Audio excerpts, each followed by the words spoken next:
ఈ నెల 15వ తేదీన మహాశివరాత్రి సందర్భంగా పాలంపేట రామప్పలో ఇందిరా మహిళా శక్తి పథకం ద్వారా క్యాంటీన్ ప్రారంభించిన రాష్ట్ర మంత్రి వర్యులు శ్రీమతి సీతక్క అనంతరం రామప్ప ఆలయంలో శ్రీ రామలింగేశ్వర స్వామి దర్శనం చేసుకుని శివరాత్రి ఉత్సవాలు ఘనంగా నిర్వహించాలని ఆలయ అధికారులకు చెప్పారు.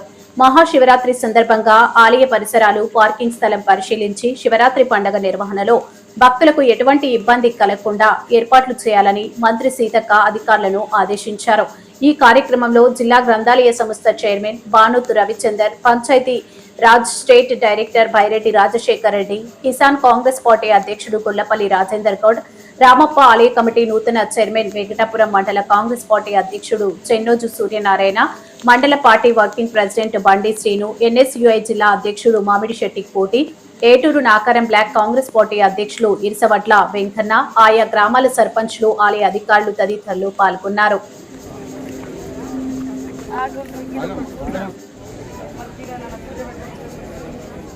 ఫోటో ఇచ్చి రమ్మి ఫోన్ ఇచ్చింది ఎవరన్నా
సరే ఇంకా ఇక్కడ అటు హైవే రోడ్ మీద కూడా ఏమన్నా ఉంటే ఒకటి వాళ్ళ సంఘం అధ్యక్షులు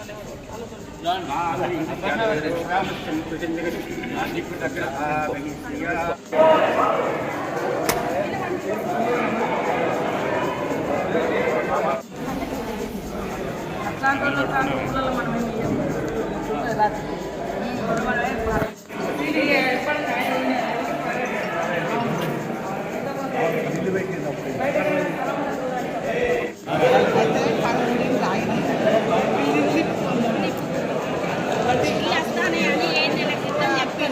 లక్షలతోటి మహిళలకు మరి షాప్ పెట్టడం జరిగింది. అందులో వాళ్ళు మనము 4.5 లక్షలు మన ప్రభుత్వం నుంచి బ్యాంక్ లింకేజ్ వారికి ఇవ్వడం జరిగింది. వాళ్ళు మరి 4 లక్షలు పెట్టుకుంటున్నారు. అందుకనే రామప్ప వచ్చేటువంటి భక్తులందరికీ కూడా మా మహిళలు పెట్టే ప్రతిదీ కూడా కల్తీ లేని ఆహారం, అమ్మ చేతి వంట. మేము ఫస్ట్ ప్రయత్నం చేసిందే ఎక్కడెక్కడో తిని కల్తీ నూనె కల్తీ ఫుడ్ కాకుండా మా మహిళలకు కూడా అందరూ చెప్తున్నా, మన ఇంట్లో మన పిల్లల కోసం ఎట్లయితే మంచిగా వండి పెట్టుకుంటామో ఆ రుచికరమైన ఆహారాన్ని ఇక్కడ షాపులలో కూడా ఇవ్వడం మూలంగా, హోటల్స్లలో మనం పెట్టుకునే బిజినెస్ల ద్వారా ఇవ్వడం మూలంగా వాళ్ళకు రుచి దొరుకుతుంది, ఆరోగ్యం ఉంటుంది, మీకు కూడా ఆదాయం వస్తుంది. మంచిది ₹1 ఎక్కువ ఉన్నా పర్వాలేదు, కల్తీది 4 రూపాయలు తక్కువ ఉన్నా తీసుకోవచ్చు. మంచిది ₹1 ఎక్కువ తింటే ఆరోగ్యం ఉంటుంది, ఆనందం ఉంటుంది, ఆయుష్ పెరిగితే 4 రోజులు ఎక్కువ రోజులు బతుకుతుంది. లేకుంటే ఈడ రేటు తక్కువ ఉంది అయినా కల్తీ నూనె కల్తీది ఉన్నదనుకో, వాళ్ళు తక్కువ చేసి 4 రూపాయలు కూడా పెట్టుకున్నా ఆ డబ్బులు మళ్ళీ ఎక్కడో హాస్పిటల్లోనే ఖర్చు అవుతుంది. కాబట్టి ఇక్కడ చాలా సంతోషం.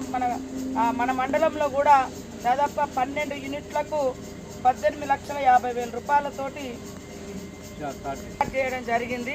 ఇవన్నీ కూడా గ్రామ సమైక్య సంఘాలు ఇవాళ సెర్ఫ్ నుంచి చేసే జీవనోపాధి కార్యక్రమాలు, ఇప్పపు లడ్డు, బాంబు చికెన్ బిస్కెట్లు, ఇస్తారాకులు, టిఫిన్ సెంటర్లు, కంగన హాలు, డైరీ పార్లరు, కొబ్బరికాయ షాపులు, కిరాణం షాపులు, పసుపు మరి కారపొడి, ఇన్ని రకాల బిజినెస్లతో పాటు ఇంకా అక్కడ లోకల్గా వాళ్ళకి ఏం అవకాశం ఉన్నా వాటిని ప్రోత్సహిస్తున్నాం.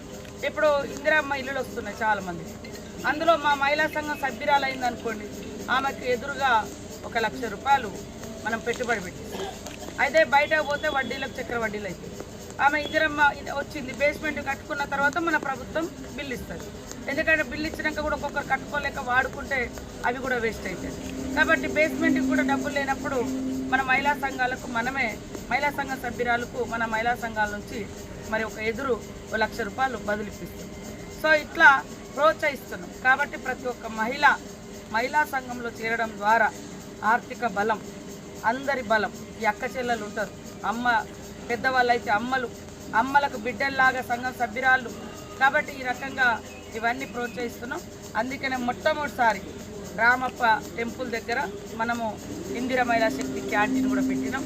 దయచేసి అందరూ కూడా మహిళల్ని ప్రోత్సహించండి. మహిళలు స్వతహాగా ఎదిగేటువంటి బిజినెస్లు ప్రోత్సహించండి. వాళ్ళ దగ్గరికి వెళ్ళి వాళ్ళు సేల్స్ చేసే అటువంటి ఐటమ్స్ కొనండి. తద్వారా వాళ్ళని బలోపేతం చేసిన వాళ్ళు అవుతారు. కాబట్టి అందరికీ నమస్కారాలు, ధన్యవాదాలు.